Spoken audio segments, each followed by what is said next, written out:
What's going on, guys? Welcome back to a new video. Today I'm drawing Giorno Giovanna from JoJo's Bizarre Adventures.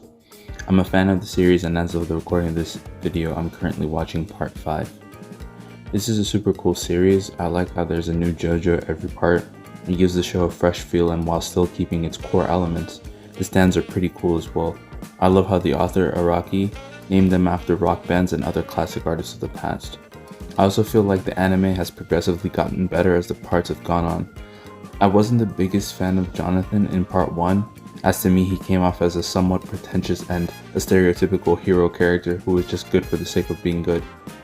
The same goes for Dio as well. He was evil for the sake of evil. Fast forward to part 4, and I think that of the parts that have been animated, it is the best. It has the JoJo feel that we fans know and love, but the murder mystery element of the story is really interesting and has more realistic elements to it.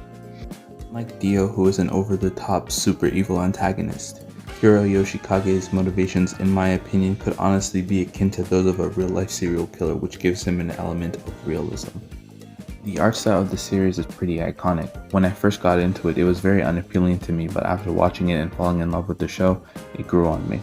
It's pretty interesting how he incorporated realistic elements in his art. The most visible case of this are his character's lips. Unlike most art styles that represent them with a line, he actually gave them full lips. The use of various lines on the face to show the three-dimensionality of the human form also adds to that. Another great thing about the series is the color play within the show. It increases the tension and the direness of the situation.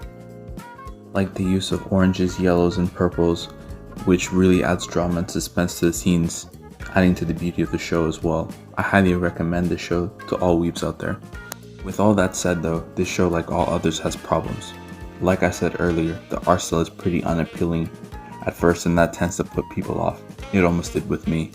In that regard, it's just like One Piece, which is also a show that I love. Jonathan Joestar in part 1 is just an overly just character, and he has very little relatability to me. He has this bland messianic to him. In addition, all the parts have a similar format in that there's a monster of the week, quote unquote, that JoJo has to fight until somewhere near halfway, where the main villain starts to make his move. Then all the later villains are cut down in order to defeat the villain.